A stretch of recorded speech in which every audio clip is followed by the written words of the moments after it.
네, 안녕하세요. 본격 공부작업 팟캐스트 서울대는 어떻게 공부하는가 한지우입니다. 우리는 지금 수전 제퍼스 자신감 수업을 보고 있습니다. 오늘 주제는요, 순리에 따라 사는 삶입니다. 이 책에서는 순리라고 번역을 했는데 보다 널리 알려진 표현들이 있습니다.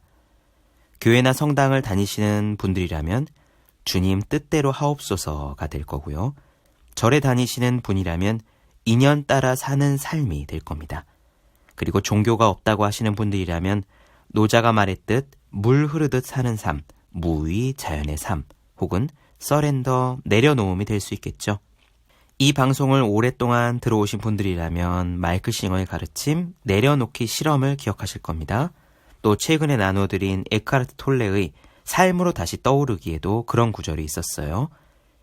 에고의 목소리를 따라 사는 것이 아니라 내 안의 신성한 존재에 따라 살 때 세 가지 행동을 할 수 있다고 했죠. 첫째는 받아들임, 둘째는 즐거움, 셋째는 열정입니다. 순리에 따라 산다는 것은 그중 첫 번째, 받아들임에 대한 이야기예요. 인생이 좋은 흐름으로 갈 때는 누구나 잘 받아들입니다. 아니, 심지어 더 받아들이려고 하죠. 물 들어올 때 노 젓는 심정으로 말이에요. 하지만 중요한 것은 내 맘대로 잘 될 때 받아들이는 것이 아니라 뭔가 내 맘 같지 않을 때 그 상황 안에서 온전히 받아들이는 겁니다. 왜 그게 중요할까요? 간단해요. 우리 인생에서 무엇이 진정 우리를 위한 길인지 신이 아닌 우리는 사실 모르기 때문입니다. 온전히 받아들이고 그 길을 충실히 가는 것이 나를 가장 성장시키는 길이라고 모든 스승들은 가르쳤습니다. 오늘 이야기 직접 들어보시죠. 시작할게요.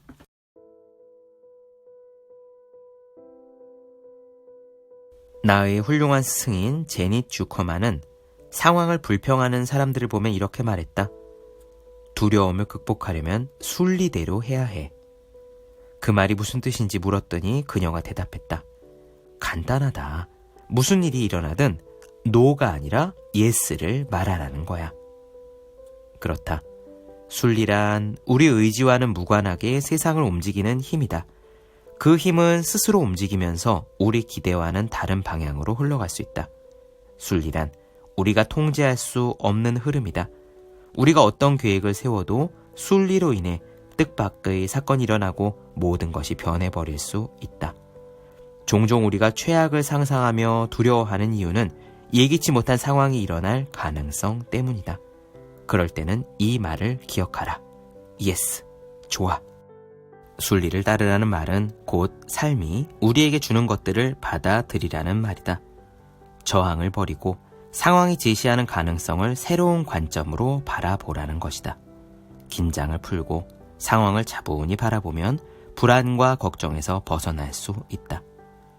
앞서 언급한 좋아라는 생각은 정신뿐만 아니라 신체에도 긍정적인 영향을 미친다. 반면에 아니야 라고 생각하는 것은 피해의식에 사로잡혀 희생자가 되는 지름길이다. 어떻게 하면 나한테 이런 일이 생길 수 있지? 믿을 수 없어 라며 절망하면 성장과 도전의 기회가 차단된다.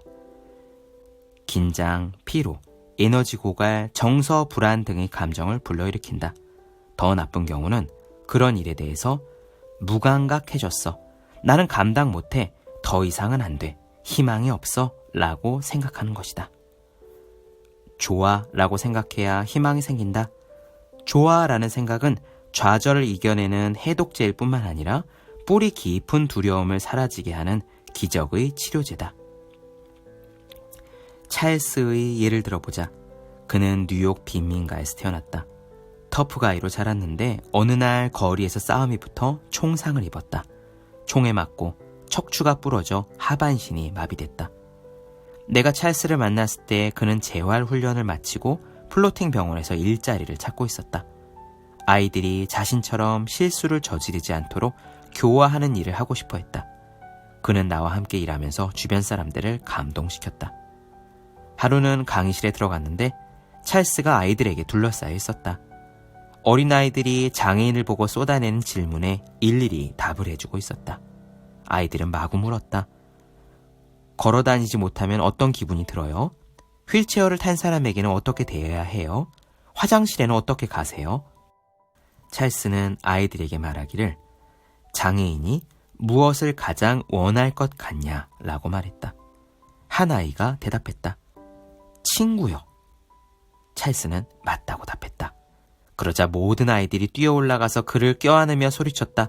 내가 친구가 되어줄게요. 그 아름다운 수업에서 누가 가장 많은 것을 얻었을까? 하루는 노인들이 모인 파티에서 춤추는 찰스를 보았다. 우리는 노인들의 축제를 위해 3인조 밴드를 고용했는데 그들은 어울려 놀기를 망설였다. 갑자기 찰스가 휠체어를 밀고 무대 한가운데로 들어가 음악에 맞춰 춤을 추기 시작했다. 자, 모두 춤을 추며 놀아요. 내가 춤출 수 있으면 당신도 춤을 출 수가 있어요. 그리고 잠시 후 모두 춤추고 웃고 노래하고 손뼉을 쳤다. 그의 열정이 전염된 것이다. 방에 모인 사람들은 금방 친구가 되었다. 그는 사람들에게 긍정적인 태도를 가지면 어떤 상황에서도 소중한 가치를 만들 수 있다는 걸 몸소 보여주었다.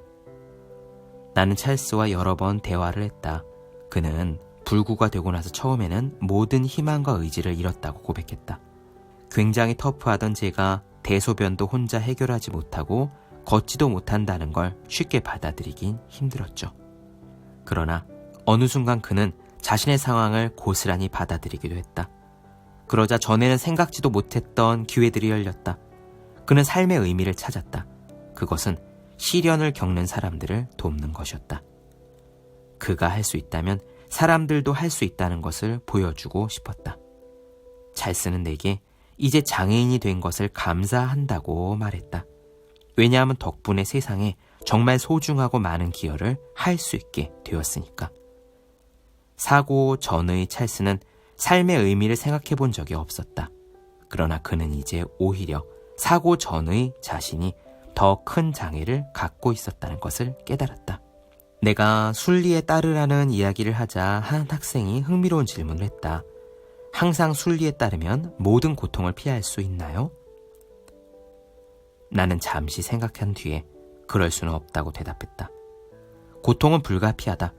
그것을 우리 삶의 일부로 받아들여야 피해의식에 사로잡혀 좌절하거나 희생자가 되지 않을 수 있다. 내가 이렇게 말하자 학생은 내 말을 이해했다. 아, 그것이 고통을 받아들이는 것과 고통을 거부하는 것의 차이로군요. 그렇다. 고통을 받아들이면 우리는 자유로워지는 것이다.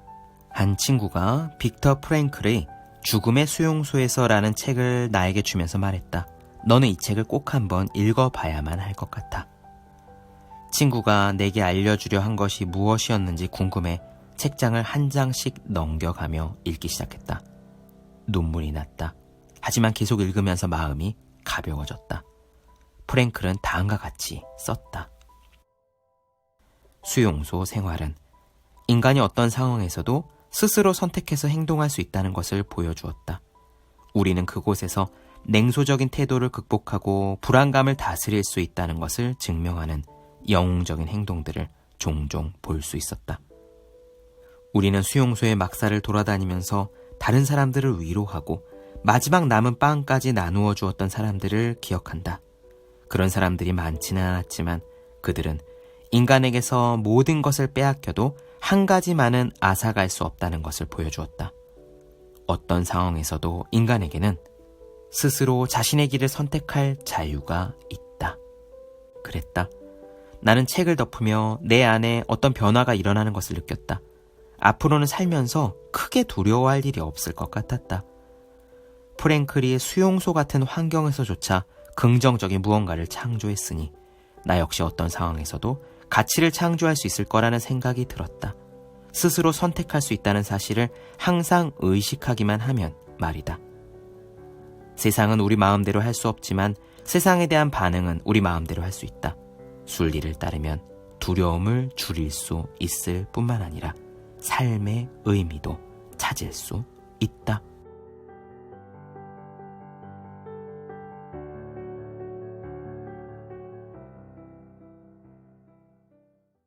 네, 본격 공부작업 팟캐스트 서울대는 어떻게 공부하는가 수전 제퍼스 자신감 수업 나눠드렸습니다.